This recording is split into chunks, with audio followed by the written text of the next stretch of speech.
whakarongo ki te tangi a te korimako. Kōrero flowing out the hooker force. Kaupapa relevant, kaupapa out of bounds, kaupapa exigent, kaupapa paramount. Nā kona whakapiri mai ki te kaupapa tino whakahira hira whakarongo pi kari kari mai. Hare hare mai, o Taringa hare hare mai. We gotta gather up close everybody, gather up close everybody. Kani move that body, kani move that body. E ngā taringa ki wiwi, e ngā taringa ki wawa, tēnā tahuri mai anō o koutou taringa. Kia mātou e whakapāho atu nei kia koutou i koneki i te ipurau ki te wānanga o te roa. Ki tēnei whare, e noho nei roto i te taone pīki nui, te pīki auahi, big smoke of Tawamuti, the bustling metropolis. There's a bit space. What's that? The theme music to some space. Yeah. Hoi anō. Nau mai hoki mai e te iwi. This is 102. 102. Tahirau Mārua. Yeah, welcome back. And we're in Once Upon a Taima. One Upon a Taima. But before we get into our One Upon a Taima, tā tātou kiwaha e hoa mā. Kare he aha ki au. Kare aha ki au. Kare he aha ki a koe. Kare aha ki a koe. Kare he aha ki aia. Kare aha ki a tātou. Kare aha ki a tātou. Which basically means kare aha ki au, it's nothing to me, doesn't matter. So like, kei te ua ki wau. Kare aha ki au. Yeah, nothing to me. Oh, yeah. Okay. Yeah. Yeah, at times could mean, sort of like hei aha māku, you'll know why. Like, could be like, kare aha ki au, like, it's nothing. Yeah. Yes. Or it could be kare aha ki au, like, I couldn't give two hoots. Yeah. Say like you're in a I don't care. Say like you're in a Mines Hilux and you're crossing a river and you're like, kia tūpato kei. Yeah. Kei toru mi te wanga. Kare aha ki tēnei traka. That's right. Yes, all you're getting flash now. Yeah, that's a good one. That's a good one. Yep. Yeah. So that's our kiwaha, kare he aha ki au. We've got a big day today, but kare he aha kia mātou? Can you do that? Tātou. Oh, tātou. Yes. Yep. If you were talking to us and if you're talking to everyone else out there, then yeah, it would be. Nō reira, koe nā te kiwaha, e hoa ma, kare he aha ki au. And its variations have a bit of a tutu with that. And if you listen to some of the shows on whakaata Māori and people having conversations, you'll actually hear this kiwaha used quite a bit. Yeah. So that's a good one to have in the kite kiwaha. Yep. Yeah. And I just thought of one, when your kids come telling, Mama, kei te pēnei a tuakana kia au, kare aha kia au. Yeah. Like, mum, brother's doing this to me. Say, it doesn't matter to me. Sort it out. Sort it out yourself. Hoi no, koe nā te kiwaha e te iwi. And have a listen out for the kiwaha in this week's Once Upon a Taima, One Upon a Taima. Nō reira, here we go. Whakarongo mai.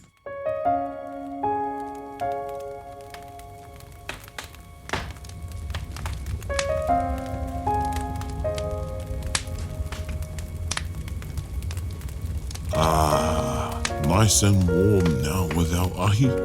Nera, e mura pai ana. Tika, lucky Maui got fire from his kuia. Maui got a koro. Koi nā hoki.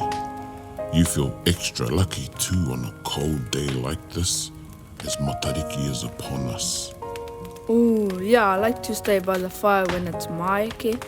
Aye, you are real koniahi, you know. Koniahi. Aye. What's that? Koniahi. That's what you call somebody who likes to stay by the fire. Well, you're a koniahi too, koro.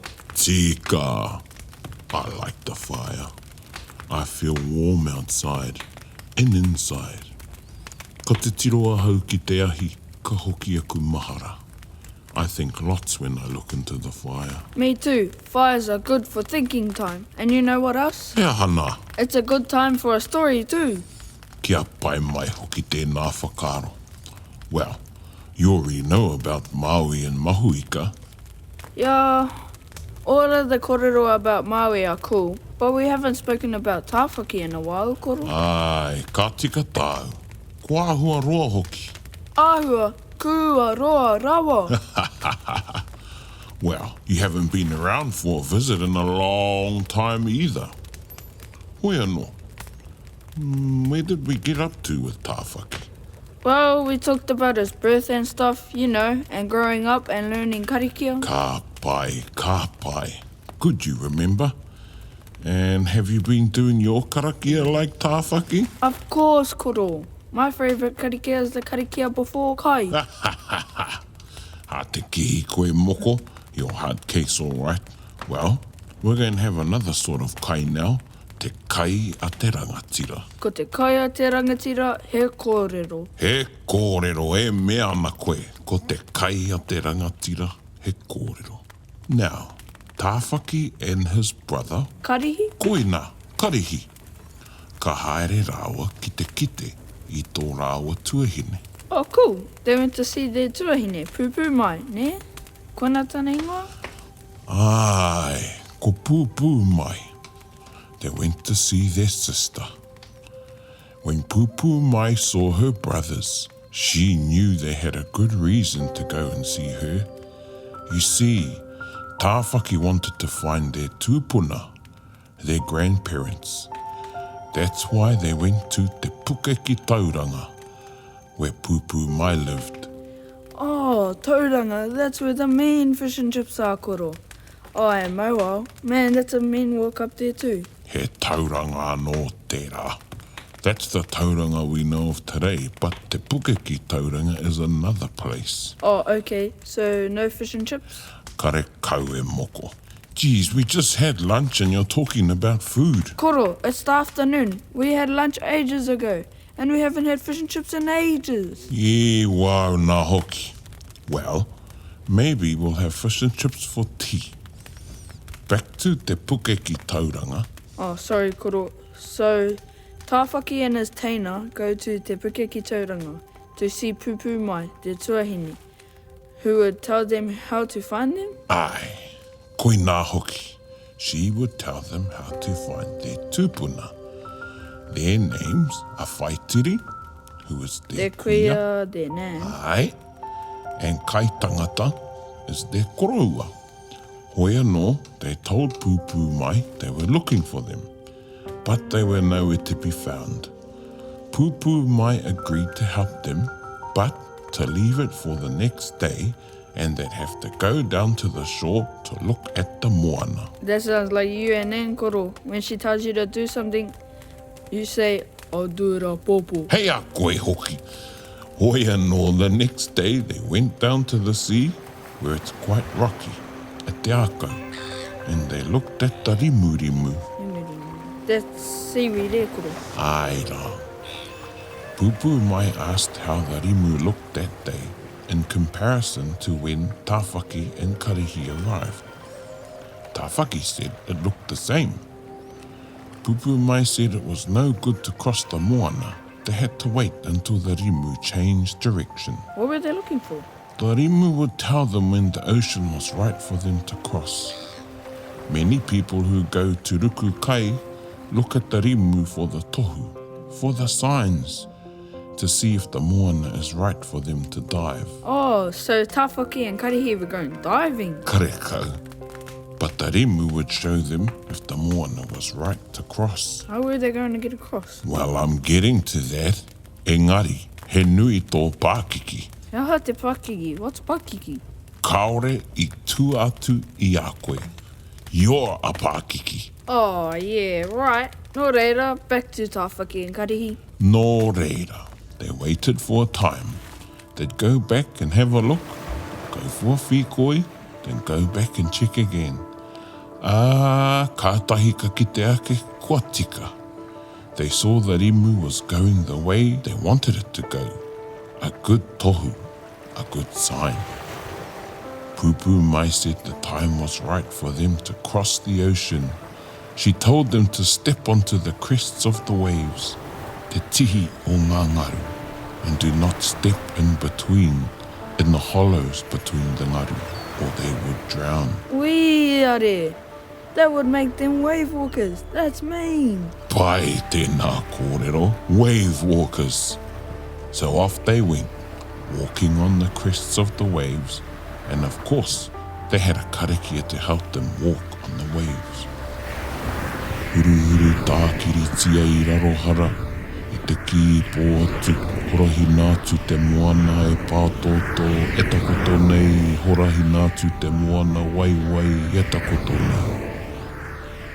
I guess they had to jump between waves, making sure they only ever stepped on the tops of the waves. Ka tai ki te rataha o te moana.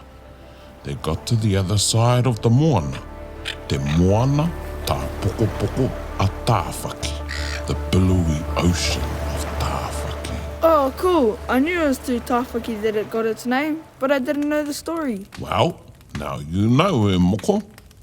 Hoi anō, kia mōhio mai koe, some say te moana tā poko poko a Tāwhaki is the moana between here and te whenua moe moea, Australia.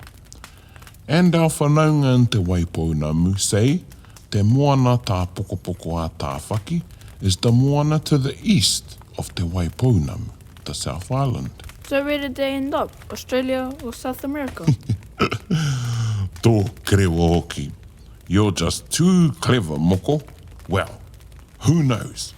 But he definitely got to another land, and when he got there, he met a woman named Hine Tuatai. Hine tuatai, woman across the sea. That's a bit of a coincidence, eh, Koro? Ara, see? You're too clever. But nothing is a coincidence. Hoi anō, Tāwhaki took Hine Tuatai as wife, and they had a child together whose name was Ikanui. Big fish. Koina, and Ikanui is the tupuna of all the big fish in the moana. No coincidence, eh, Koro? E mea na koe. Man, now you've brought up fish again. There's fish in this kōrero, but no chips, sorry. Nō reira, some time went by, nā wai, ka whakaroa Tāwhaki rāua ko karihi. The brothers thought they had accomplished crossing the ocean, and while Tāwhaki had found a wife and had a child, they were yet to find their tūpuna. So off they went again, on dry land this time, over maunga, across rivers, through forests, valleys, engari. Engari, kaore I kite o rāua tūpuna, but they didn't find their grandparents? Ai, kaore I kitea. They were still nowhere to be found. Hoi anō, they ended up next to the moana again, at a kāinga, a village where all the men went fishing, mahihiika. Oh, here we go again, fish. Hoi anō, all the men were into fishing, but the wāhine liked all forms of te whare tapere. Oh, cool. You've told me about the different whare. There was te whare wainanga, te whare pura for weaving, which isn't actually a whare, but a kāhui of weavers, eh? And te whare tapere is the house of ngā mahi ngaho, like waiata and haka and stuff like that, eh, Koro? Tē no pai nei tō pupuru I ngā kōrero e Moko. So, all the wāhine at the village liked to waiata and poi, and also go about collecting the aromatic plants of the ngahere. Raukawa, karetu, tarata. That's what we use for perfume, eh, Koro? Aye, that was what we used. Now we go to the shop and buy some cologne, or for you, that spray-on stuff. Anyway, when Tāwhaki and Karihi arrived, all the women could not help but admire how handsome Tāwhaki was. Oh yeah, that's right, he was a skucks guy. I remember when he was looking in his wife Akata, he saw he was a handsome fella. Like me, eh, Koro? If you say so, taku moko puna pūrotu. Hoi anō. All of the women looked at Tāwhaki, and only Tāwhaki. Karihi did not even exist in their eyes. Oh, rats. Ka aroha hoki ki a karihi. Hoi anō, o era wāhine katoa, ko te wahine I paingia ai e Tāwhaki ko hine piripiri. Out of all of those women, Tāwhaki only had eyes for hine piripiri. Hey, I thought Tāwhaki already had a wahine. Hine tuatai. That's right. Hoi anō, back in those days, it was quite normal for a man to have 2 or even 3 wives, or more. Same with the wahine too. Well, I don't think Nan would like that, Koro. No, she would not. Hoi anō, ka haere tonu te kōrero nei. Tāwhaki went to see the whānau, to tono for hine piripiri. Tono. Ai, tono. This is one of our tikanga that we don't really practice these days. A tono is when you go and ask the whānau if you can marry their daughter. I had to tono for your nan, you know. My parents came, and my grandparents. We went to her whare. There was quite a big hui. Wow. Did Dad come and tono for Mum? Not quite like how we did it. As I said, things have changed. So, when Tāwhaki went to tono for Hine Piripiri, was that the first tono ever? Te rā pea e moko, te rā pea. Hoi anō, the parents agreed for Tāwhaki to wed te tamāhine Hine Piripiri, although her tungane were not very happy at all. Her brothers? Oh, and that would make them taukete to Tāwhaki, nera. And if she had sisters, they would be auwahine to Tāwhaki, ne? Ka tika hoki, and Karihi would be considered a brother-in-law to Hine Piripiri. In Māori, we say au tāne. Oh, so the kupu swaps. Auwahine, sister-in-law to a man. Autane, brother-in-law to a woman. And taukete... Taukete, in-law of the same sex. So, Hine Piripiri and Pūpū mai are taukete. Koina. And what about the parents? Like father-in-law and mother-in-law? Well, me and Nan are hungawai to your dad. And he is our hunaunga. And your mum is a hunaunga to your dad's parents. And they're her hungawai. Some iwi use the kupu hungarei instead of hungawai. Hoi anō, erua, same. That's a lot to remember, Koro. Kaore he aha ki a koe. I know you'll remember. I sure will. So, after the tono, there was the pākuwha, sort of like a wedding ceremony. All of the people from the kainga of Hine Piripiri came to celebrate and give their mihi to the couple. There was lots of waiata and ngahau, and they had a big hākari. Well, I hope you're not going to finish with, and then they live happily ever after. Kao. There's more kōrero yet to come about Tāwhaki and Karihi. They haven't got to their grandparents yet. Oh, that's right. I almost forgot about them.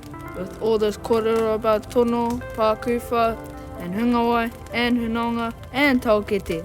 Ka pai. See? Kua mau ke koe ki ngā kōrero. Yeah, I have. So when are we getting to the bit about the kuia and karaua of Tāwhaki? Whaitiri and kaitangata? Well, all this storytelling has got me hungry. Kua hia kai katoa hau. Time for some fish and chips, I think, nera. Yes.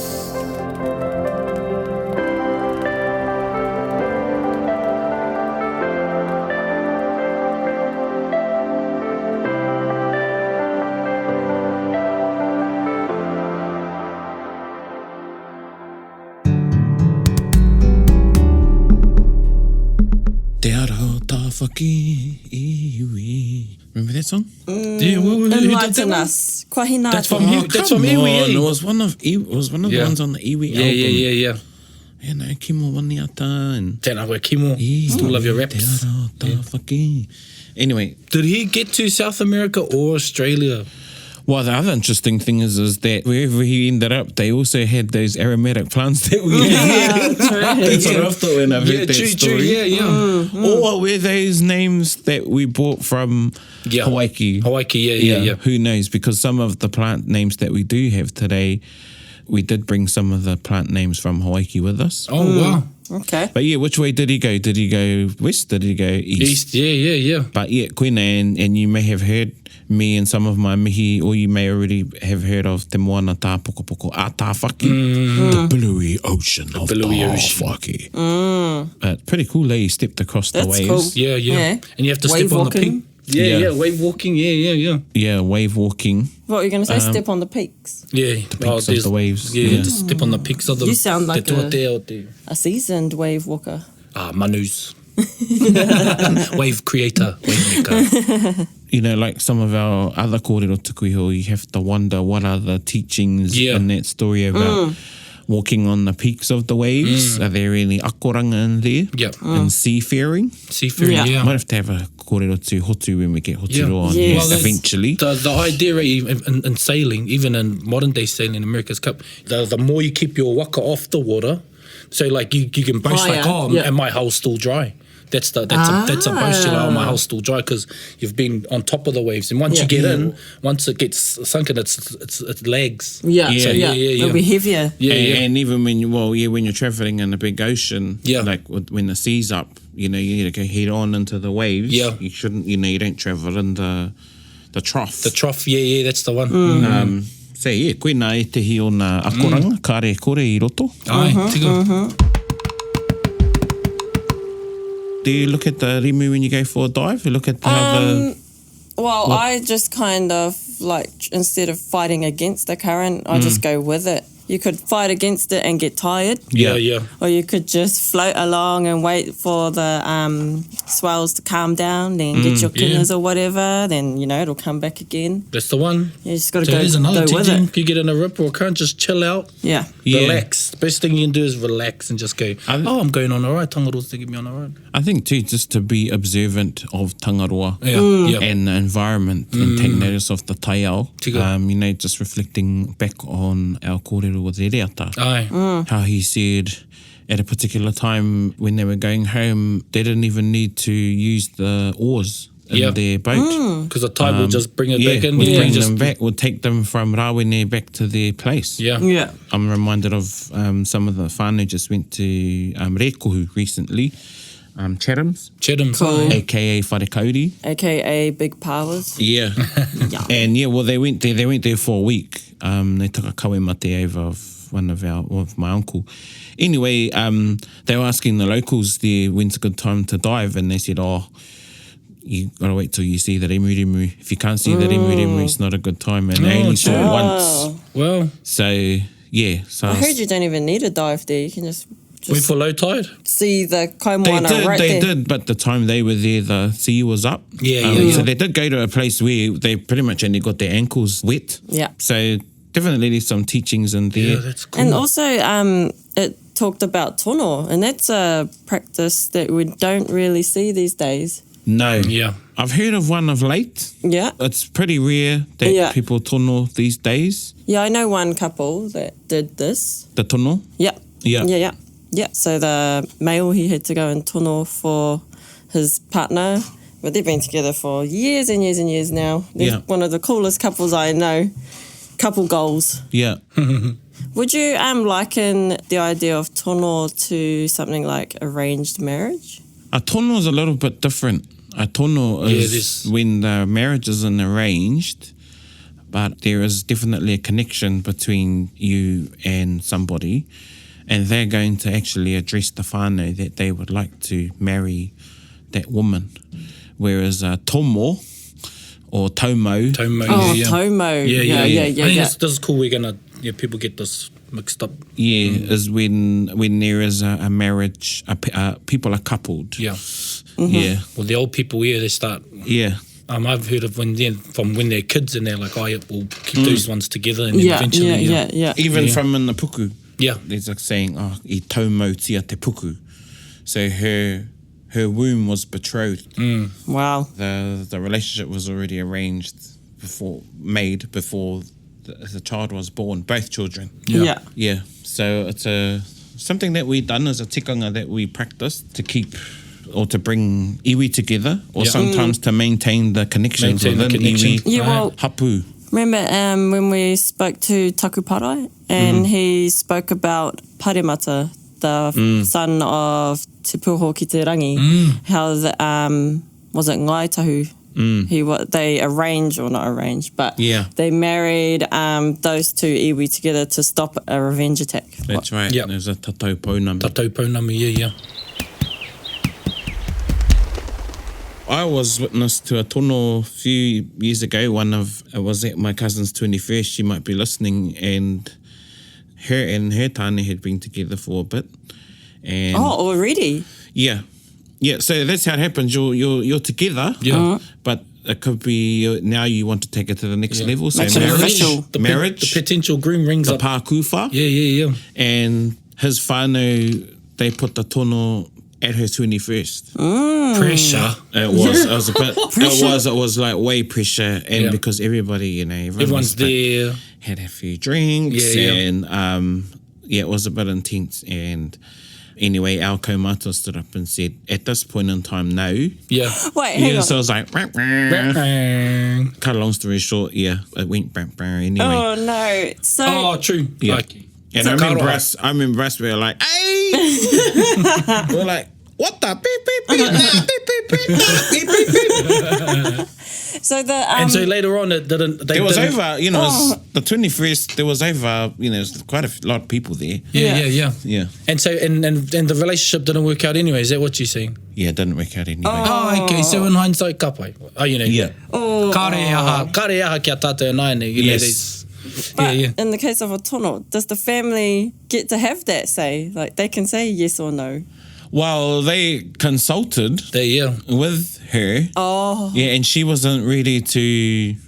Well, our kaumātua uncle made the decision anyway then that wasn't the time. It wasn't the time to be putting a tono. Yeah, that's true. So it's a bit different. It's a bit different because it's the iwi is involved, the whānau is involved, or the hapu is involved. It's a Māori way of asking for someone's hand in marriage. That's a big risk. Yeah. And the thing is, the idea of it, you have to understand the whole picture of it. That people think that marriage is a thing between a couple, right? It's a union between a couple, but you're actually inheriting that whānau, or that you're adopting that whānau, and that whānau is adopting your whānau. So two awa are meeting, two maunga are meeting. So if you look at it that way, it's a big call. It's not just a couple's decision. Yeah. Can you handle my whānau? Yeah. Takes it back to that collective community. Yeah, koina. Tino. And then there was Koro and Moko having a bit of a kōrero about taokete and au wāhine. Yeah. Oh, yeah, man. Yeah. What's the one for the same gender? So you're always a taokete. Always a taukete. Yeah. So same gender in-law, brother-in-law, sister-in-law, same gender is always taukete. Oh, okay. And opposite other gender is going to be for a man au wahine. Only. Yes. Yeah. I remember learning this and I go, koinei taku au tāne. So you whakawahine au ia. It's the same as a man saying, this is my tangane. He's making himself into a woman. Yeah. So always a taukete between two women. And a woman is a au wahine to a man, and a man is a au tāne to a woman. Cool. Brother-in-law. I remember that. Yeah. Hungarei and hungawai for in-law, for parents. Father-in-law, mother-in-law. That's not gender specific, eh? No. Oh, yeah, cool. Yeah. No. But I've heard papa hungawai and whaia hungawai. Whaia hungawai, yeah, I've heard that. Okay. Yeah. And what's hunaunga? Son-in-law. Son-in-law. Daughter-in-law. Daughter-in-law. Yeah. I remember that, yeah. Okay. Yeah, I sometimes... Relationship. Yeah. Man, that's cool. Got to remember those bits because I go, koinei te mama o tōku hoa. Yeah. But if you can get straight to it, cool. Yeah.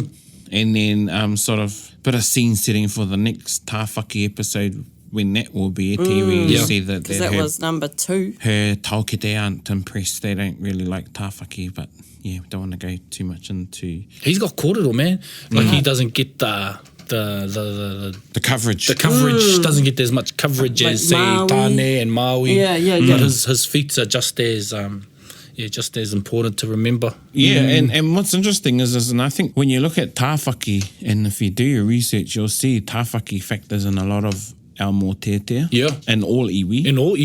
And karakia. So Tāwhaki is huge. And, it's huge, and you see them through a lot of karakia, a lot of mōtetea, mua. So, it's interesting how sort of Tāwhaki sort of slipped out of and I think it's because there's so many different versions about the kōrero of Tāwhaki. I wouldn't say generic, but, we can all sort of follow the Maui story. Yep. And because Maui was taught in schools. Tāwhaki. Yeah. We were just talking about... popularised And I think it also helps that other cultures have their own Maui stories too. So, It makes out the spread is bigger, he has a bigger coverage. Yeah. But no, that's cool because how people say, you can't say that only Tainui subscribe to the Tāwhaki kōrero. Because there's Tāwhaki everywhere. That's right. It's actually Tāwhaki is pan-Pacific almost. Yep. Just as Maui is. So I like a lot of his kōrero. Yep. And then we had some kupu in there that Koro used with Moko, like koniahi. Koniahi, I like that, Yep. So even if it doesn't have to be a fire, it could be that you're hugging the heater. Yeah. Koniahi. that's me. Yeah. It's koniahi. Koniahi. And another figurative way I've heard it used is the koniahi are the ones that stay at home. okay. They stay close to the home fire so they don't move away. Cool. Yeah. It's sort of like ahika. Yeah. Same as the ahika. Yeah. But these ones, the koniahi, are the ahika that don't like to venture too far from the ahika. Yep. So they'll stay home. They're the homely people. Sort of like a tūtara... Kōkō muka, tūtarawhare. Kōkō muka, Ka tūtarawhare. Kia pai mai. Too much moko. I don't know who that moko was in that story. But, It's because you're a Pākiki. You're a Pākiki. That was another That's cool word. Yeah. So you're always asking pātai. So I always got told I was a Pākiki. When I was, But why? When I was a mokopuna. Why? And what's that? Why? Yeah. And then why did he do that? And then what does she say? And then what Kare happened? What are you doing? And Mantika, And then this one time, I remember and this auntie that I've talked about on Taringa before, my auntie Uru, my mum's younger sister. Yeah, and then this one time she got all emotional because she felt sorry for me that she had told me to go away. Yeah. Because I just got a bit too much for her. And I remember, and it was all over this hill. I was asking her about tētahi wāhi tapu I te kāinga, and she said, "That hill with that cut up the side." And I was like, where? I wanted her to point it out to me. She's over there. And then later on she came up, she was crying that she had just sort of like brushed me off. I was all good. I was like, it's like, you're like that all the time. Just thought that's how you were. She'd be giving me all the kōrero and then end up she'd get hoha with me because I just end up asking too many questions. So, koina te Pākiki. Pākiki. Ka pai tēnā. So, nui ngā kōrero I roto nei. Ai, pai. Yeah, we actually still got a lot to get through with Tāwhaki and Koro and Moko. Yep. And we'll catch up with them another episode Moko's going to be quite a learned person in Tāwhaki Kōrero. So will we be lucky to hear them. There's a bit huru tākiritia I raroa hara. I raroa hara. He karakia tēnā. Yeah. What was that used for? Yeah, well, that was the karakia that was used when Tāwhaki and Karahi crossed the ocean. Yeah, when they went wave walking. So was it adopted as a seafaring karakia? I'm not sure. Good question. And, probably would use it for that. And it's a little bit of a plug for karakia in there. And there will be for every other kōrero about Tāwhaki, because in the first one, it talks about how Tāwhaki was given karakia and how he was taught the karakia. Yeah. Was that the first one? Yeah, the Moko's most favourite karakia is then karakia whakai. Karakia whakai. Yeah. Oh, yeah, there's Which is just there's a kai following. Kapuhau, fish and chips. So koina e te iwi, ngā kōrero mō Tāwhaki, that's Tāwhaki tuarua, Tāwhaki and Karahi. Rawa ko Karahi tana teina, poor Karahi didn't get a look in when Tāwhaki got all the eyes. Yeah, poor Karahi. Poor Karahi. Here's a bit of a... Hoi anō. Te waiata o te wiki, anei tā te waiata ko... Ngā rā o hune. Ngā rā o hune.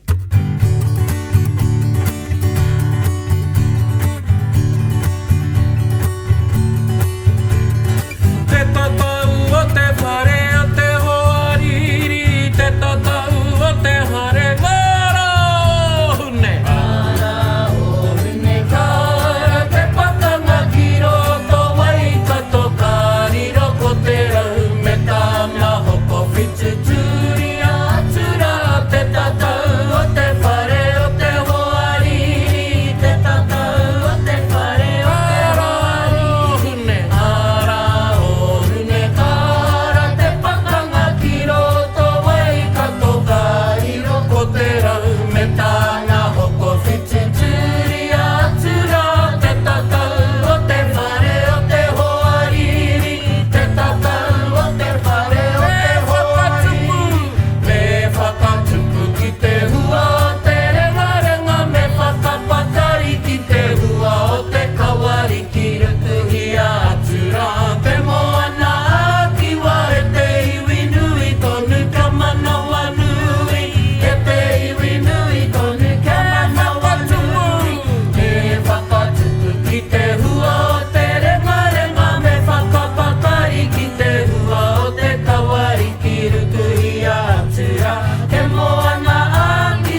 Gather up close, everybody. Well, I'm trying to find a connection between ngā rā o hune and Tāwhaki. Ko he ngā rā o hune. Kāre hea haki a koe. Kārea kia hune. Kārea rāne kia Tāwhaki. Ngā rā o hune. Was composed by Te Puea, Princess Te Puea. Cool. Yep, who was, as we know, from Tainui Waka, if you don't know. So there's a connection there because Tāwhaki There's one. features a lot in ngā kōrero a Tainui. But this particular song was about the protest of Waikato to conscription Kia ora. during the First World War. And it was written for one of her relations, Te Rawanganga, and company, who were taken away to Mount Eden for not... Being anti-conscript, yeah. Oh, right. Was that when she wouldn't let them join the Māori battalion? Yeah. So conscription is when it's a law of the land, you got to go to war, but they Yeah. were like anti-conscription. Yeah, fair enough. Yeah. Funnily, I've been listening to these, and I want to do a plug for ngā taonga Sound and Vision. And all of Taringa, the Taringa episodes are archived with ngā taonga Sound and Vision. Oh, but mean. I was listening to one of the recordings, and it was the return of the Māori battalion. And they had a big, huge pōwhiri in Pōneke. Yeah. And from there, they went off to their various kāinga, towns, villages, and they had other welcomes and such there. And their places like Ruatore had a big one. And then they had one in Ngaroahi at Turanga Waiwai. And at this particular one of the kaumātua stands up, and in his whai kōrero, he makes reference to Rata and Waheroa. Oh, wow. And the Māori battalion venturing across the oceans to the places where Rata and Waheroa went to. Yeah, So who was Rata and Wahiaroa in relation to Tāwhaki? They will come up in another episode of Tāwhaki. Oh, Moko! That was a good rap, I think I've done pretty well. And Pai tēnā. hoi anō e te iwi, ngā mihi rā kia koutou, anei mātou e mihi nei. Kōrero whakamutunga e hoa ma? No. That is ngā pui whakaore. Oh my gosh. Kāre hea. Kareha ki au, ka pai ngia e au ngā reo katoa. Ai. Ahua kore take tērā tawira. Hoi anō, e mihi anau ki a koutou katoa, e te iwi mātou, anei e kata nei, anei e mihi nei, tēnā koutou, hei ko nā mai rā. Tēnā koutou. Hei kona. Bit whakaronga pi kari kari. Gather up close, everybody, buddy. Taringa. Yeah, tahuri mai ki au. Whakarongo ki te tangi a te kori mako. Kōrero flowing out the hooker force. Kaupapa relevant, kaupapa out of bounds. Kaupapa exigent, kaupapa paramount. Nā ko nā whakapiri mai ki te kaupapa tino whakahira whakarongo pi kari kari mai. Hare mai, o Taringa, hare mai. We gotta gather up close, everybody. Gather up close, everybody. Kani move that body. Kani move that body. Taringa, he mea tuku nā te wānanga o Aotearoa. To listen to more episodes, search for us on your podcast app and subscribe. Taringa, whakarongo mai.